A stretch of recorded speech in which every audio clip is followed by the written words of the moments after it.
If you're yet to become a proud member of our league, be sure to click the subscribe button down below so you don't miss anything of the best football quality content here on YouTube. But without further ado, let's get right to it. What's going on, guys? ¿Cómo están? Pablo here and welcome you all back again to another transfer news and update video. And today we have a very big news, and that is Benjamin Mendy moving to Manchester City for around £52 million. The French international has signed a 5-year-long contract deal, and I gotta say that, to be honest, he's one hell of a left back right now, and he's probably going to be one of the best fullbacks in the entire world in the next few years. So Pep Guardiola has actually done very good in getting him right now. I think he's 22 years old, and well, plus he's going to take the 22 number shirt in Manchester City. And I gotta say that he's gonna revolutionize the way Manchester City play this season. Alongside Kyle Walker at the other flank, they're definitely going to be able to have a lot of more attacking prowess, but most importantly, they're gonna be able to cut down those spaces they leave behind much faster. We saw that in the previous season. Really, they had fullbacks like Clichy and also like Sagna and Zabaleta that really couldn't be able to push forward as much as they'd like to. So Pep Guardiola was forced basically to just use the main attackers he had on his side just to completely bolster their attack. In this sense, he's going to be able to now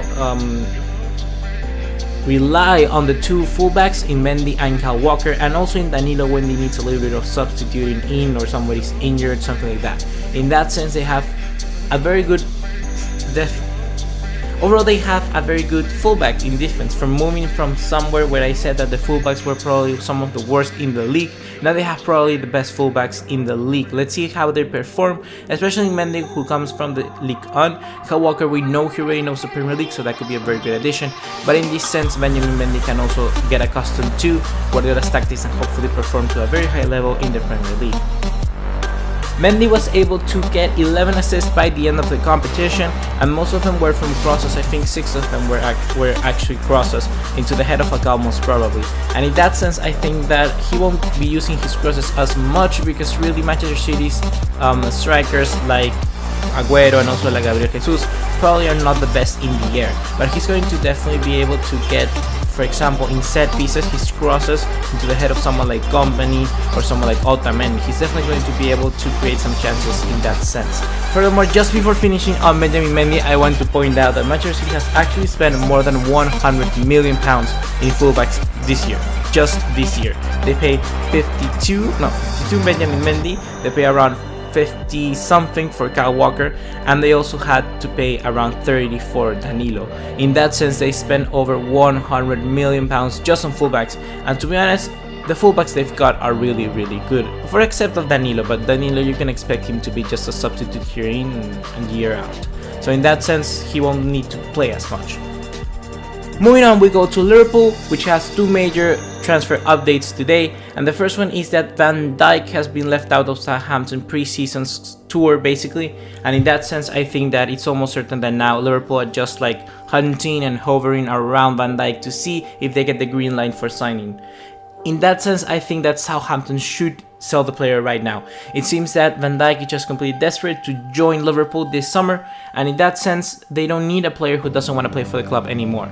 They should just take the money and run. Basically, a hit and run, get out of there. Southampton, just take the money from Liverpool and buy a new center back with that amount of money. With that amount of money, you're definitely going to be able to replace Van Dijk with any defender you like. In addition to Van Dijk, we also have an update on Naby Keita, and that is that Keita recently got into a huge struggle in the preseason training with RB Leipzig. What happened was that Naby Keita tackled one of the friendly teammates, and they got into a huge fight, and Naby Keita was sent off basically from the training session, and after 2 minutes the training session was called off completely. So we know that Naby Keita is completely struggling right now at RB Leipzig. He's getting really mad, he's getting stressed out, and to be honest, I would be the same thing if my club were just putting me my price tag so over the top. They want around 90 million for Naby Keita, and to be honest, in this market I don't even think he's worth that. Naby Keita is definitely no way near as to just having one good season at the top level in the Bundesliga, so no way I would pay more than 70 million for that guy. But still, Naby Keita now, it seems that he just wants to move through for RB Leipzig, but I don't know if he has a release clause, so I don't know if that could work. But in that sense, I think Liverpool should just walk away right now and just see what Navigator can do in the club. If he actually shows a sign that perhaps things are going the way Liverpool for him to sign, I think that's when they should pounce, and that's when they should try and get the midfielder. But for now, they should just walk away a little bit because they don't want to get into a sticky situation like they got with Southampton previously, and that could really hinder the transfer business this window. And to finish it off, guys, I just want to point out a new transfer story that just recently came up from Spain, and that is that Villareal is prepared to pay the 12 million release clause of Pablo Fornals from Malaga. He's a very, very young, talented player. He reminds me a lot of someone like Fabregas or maybe someone like Cazorla. In that sense, Villareal are definitely getting a very, very nice player for their center midfield, which, to be honest, they don't really need right now because they have Bruno, although Bruno is 33 years old by now, and they have Manu Trigueros, even Jonathan Dos Santos, that was playing for Barcelona some few years back.